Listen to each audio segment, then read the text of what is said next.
ସାଙ୍ଗମାନେ ଆଜି 19 ବର୍ଷ ପରେ ମୋ ବିଲକୁ ଯାଉଛି। ଆଉ ଦେଖନ୍ତୁ କେତେ ସୁନ୍ଦର ପୁରା ଚାରିଆଡ଼ ଶାଗୁଆ ଶାଗୁଆ ବଣ କିଆ ବଣ। ଆଗରେ ମୋ ଭଉଣୀ ଆଉ ତାର କୁନି ଝିଅ ଆଉ ମୁଁ ଆଉ ପଖାଳ ଭୁଜା ନେଇକି ବିଲକୁ ଯାଉଛି। ଆଉ ବିଲରେ ମୋ ମାଆ ମୋ ଝିଅ ଭଉଣୀ ଆଉ ଜଣକୁ ମଜୁରୀ ହେଇଛି ସେ କାଟୁଛି। ଆଉ ଦେଖନ୍ତୁ ବଗର ବିଲର ବଗ କେରକମ ଗଛରେ ସବୁ ବଇଛନ୍ତି। ଆଉ ମୋ ମାଆ ମୋ ଭଉଣୀ ମାଉସୀ କାଟାକୁଟି କରୁଛନ୍ତି ଧାନ ଦେଖିପାରୁଥିବେ।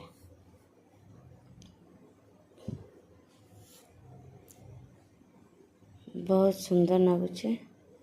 ଆଉ ବିଲର ମାନେ ଧାନ ତ ସେତେ ନାହିଁ କିନ୍ତୁ ଲୋକ ବିଲ ଯେହେତୁ ଉଣ୍ଡେଇବାକୁ ପଡ଼ିବ, ବିଲ ସଫା କରିବାକୁ ପଡ଼ିବ, ନଚେତ୍ ଆଗକୁ ଆଉ ଲୋକ ବିଲ ଦେବନି।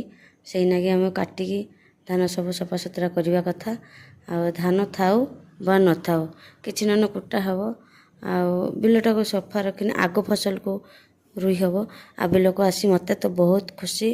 ଆଉ ବିଲରେ ଖାଇତେ ବି ଖୁସି। ଆଉ ଦେଖିପାରୁଥିବେ। ତାପରେ ଆମର ପଖାଳ ଆଣିଥିଲେ ମୋ ମାଆକୁ ଡାକିନି ଆଉ ଖାଇବା ବି ବଢ଼ାବୁଢ଼ି ମାନେ ହେଇଗଲାଣି।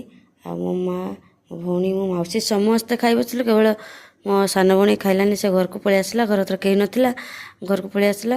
ଆମ ଝିଆରୀ ମୁଁ ସମସ୍ତେ ଖାଇଲେ।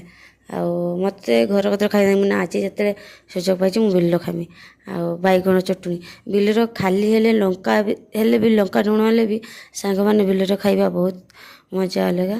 ଆମେ ଚେନାଚୁର ନେଇଥିଲୁ ଦେଖିପାରୁଥିବେ। ଆଉ ଆଳୁ ଭାଜି ବାଇଗଣ ପୋଡ଼ିକି ନେଇଥିଲି ଚଟୁଣି। ମୁଁ ଭୁଜା ନ ଖାଇ ପଖାଳ ଖାଇନି। ଆଉ ସମସ୍ତେ ବସି ଖାଉଥିବାର ଯେଉଁ ମଜା ଦେଖନ୍ତୁ। ସମସ୍ତେ ଆମେ ଖାଇବାର ବ୍ୟସ୍ତ। ଚାରିଆଡ଼ ବିଲରେ ଚାରିଆଡ଼ ଖାଲି ନୁକ ହିଁ ନୁକ, ଗହ ଗହ ନୁକ ହିଁ ନୁକ। କେମିତି ଲାଗୁଛି ଯେହେତୁ କେତେ ବର୍ଷ ହେଲା, କେତେ 4 ବର୍ଷ ଖଣ୍ଡେ ହେଇଗଲାଣି କି ବେଶୀ ୟୁଟ୍ୟୁବର କାମ କରିନି। ଯଦି ସବସ୍କ୍ରାଇବ୍ ହେଇଯାଉଛି କିନ୍ତୁ ୱାଚ୍ ଟାଇମ୍ ହେଉନାହିଁ। ସାଙ୍ଗମାନେ ତ ଦେଖୁନାହାନ୍ତି ଭିଡ଼ିଓ। ଯଦି ଦେଖିଥାନ୍ତେ ୱାଚ୍ ଟାଇମ୍ ହେଇଯାନ୍ତା ତାହେଲେ ମୁଁ କିଛି ମାନେ ହୁଏତ ଯେ ଆଶା କରି ୟୁଟ୍ୟୁବ୍ ଚ୍ୟାନେଲ୍ ଖୋଲିଥିଲି, କିଏ ଖୁସିରେ ଖୋଲେ, କିଏ ମାନେ ବି ନିଜ ଗୁଜୁରାଣ ମେଣ୍ଟାଇବା ପାଇଁ ଖୋଲେ। ହୁଏତ ମୋର କିଛି ବି ଗୁଜୁରାଣ ମେଣ୍ଟି ଯାଇପାରିଥାନ୍ତା।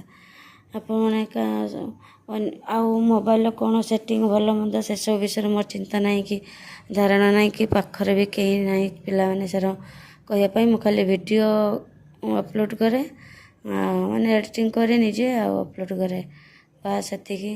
ଆଉ ମୋତେ ଟିକେ ଯଦି ମୋ ଭିଉ ଟିକେ ଆପଣମାନେ ଯଦି ଯେଉଁମାନଙ୍କ ପାଖରେ ମୋ ଭିଡ଼ିଓ ପହଞ୍ଚୁଛି ସେମାନେ ଯଦି ଲାଇକ୍ କମେଣ୍ଟ କରିବେ ଆଉ ସବସ୍କ୍ରାଇବ୍ କରିବେ ତାହେଲେ ଭିଡ଼ିଓଟା ଆଗକୁ ଯିବ। ଆଉ ହୁଏତ ମୋର ୱାଚ୍ ଟାଇମ୍ଟା ହୋଇଯାଇଥିଲେ ମୁଁ ମୋର ନିଜର ଗୁଜୁରାଣ ମେଣ୍ଟାଇଥାନ୍ତି। ଆଉ ବିଲକୁ ତ ଆସିଛି ଆଜି 19 ବର୍ଷ ପରେ ଦେଖିପାରୁଥିବେ କେତେ ସୁନ୍ଦର। ମୁଁ ବିଲରେ ଖାଇଥିଲି। ତାପରେ ଆମେ ସବୁ ମୋ ସାନ ଭଉଣୀ ଖାଇବା ବଢ଼େଇ ଦେଇ ପଳେଇ ଆସିଲା। ଆମେ ମାଉସୀ ଝିଆରୀ ରହିଗଲୁ, ବିଲର ମଜା ନେଉଥିଲୁ। ଏଇ ବଗମାନଙ୍କର କେଁ କା ପୋକକୁ ଧରିକା ବିଲର ଧାନ କାଟାଣି ଦେଖିବ ବେଶୀ ବଗ ପୋକ ଖାଇବ, କେଁ କା ଶବ୍ଦ କରିବ। ଆଉ ଚଢ଼େଇମାନେ ତାପରେ ସେଇଠି ଗୋଟେ ଜାଗାର ପାଣି ଜମିକି ଥିଲା। ମୋ ମାଆ ମାଛ ଧରିଲା ଆଉ ଚୁନା ମାଛ। ଚୁନା ମାଛ ମୋର ବଡ଼ ପ୍ରିୟ ମାଛ ହେଉଛି ଚୁନା ମାଛ। ତେଣୁ କାମ ଦାମ ସାରିକି ଆସିଲା ବେଳକୁ ଆମକୁ ବହୁତ ଲେଟ୍ ହେଇଗଲା। ତାପରେ ମାଉସୀ ବି କହୁଥାଏ ମୋତେ, ଏ ଛୁଆ ତୁ ଆସିଲୁ। ମନେ ହଁ, ବହୁତ ବର୍ଷ ପରେ ବିଲକୁ ଆସିନି। ବିଲ ସହିତ ବହୁତ ସ୍ମୃତି ବି ଯୋଡ଼ା ହେଇକି ଅଛି ପିଲାଦିନ। ଆଉ ସାଙ୍ଗମାନଙ୍କୁ ମୋର ଗୋଟିଏ ଅନୁରୋଧ, ପ୍ଲିଜ୍ ଏ ଭିଡ଼ିଓଟି କେମିତି ଲାଗିଛି ଦେଖୁଛନ୍ତି। ମୋ ମାଆ କେମିତି ମୋ ସାନ ଭଉଣୀର ବର ନାହିଁ ଆଉ ତା ଝିଆରୀ, ସେମାନେ ବି ମୋ ଉପରେ ବେଶୀ ନିର୍ଭର କରନ୍ତି। ଆଉ କ'ଣ କହିବି ଆଉ ମୁଁ ଯେତେବେଳେ ନିଜେ ଚଳିପାରେ ନପାରେ ସେମାନଙ୍କୁ ଦେଖିତେ ହୁଏ, କାହିଁକିନା ମୁଁ ବଡ଼। ଆଉ ଦେଖିପାରୁଥିବେ ମୋ ମାଆ ବି ଟିକେ ଭରସା କରେ। ତେଣୁ ପ୍ଲିଜ୍ ଭିଡ଼ିଓଟିକୁ ଦେଖନ୍ତୁ ଆଉ ବହୁ ମାତ୍ରାରେ ଲାଇକ୍ ସବସ୍କ୍ରାଇବ୍ କରନ୍ତୁ।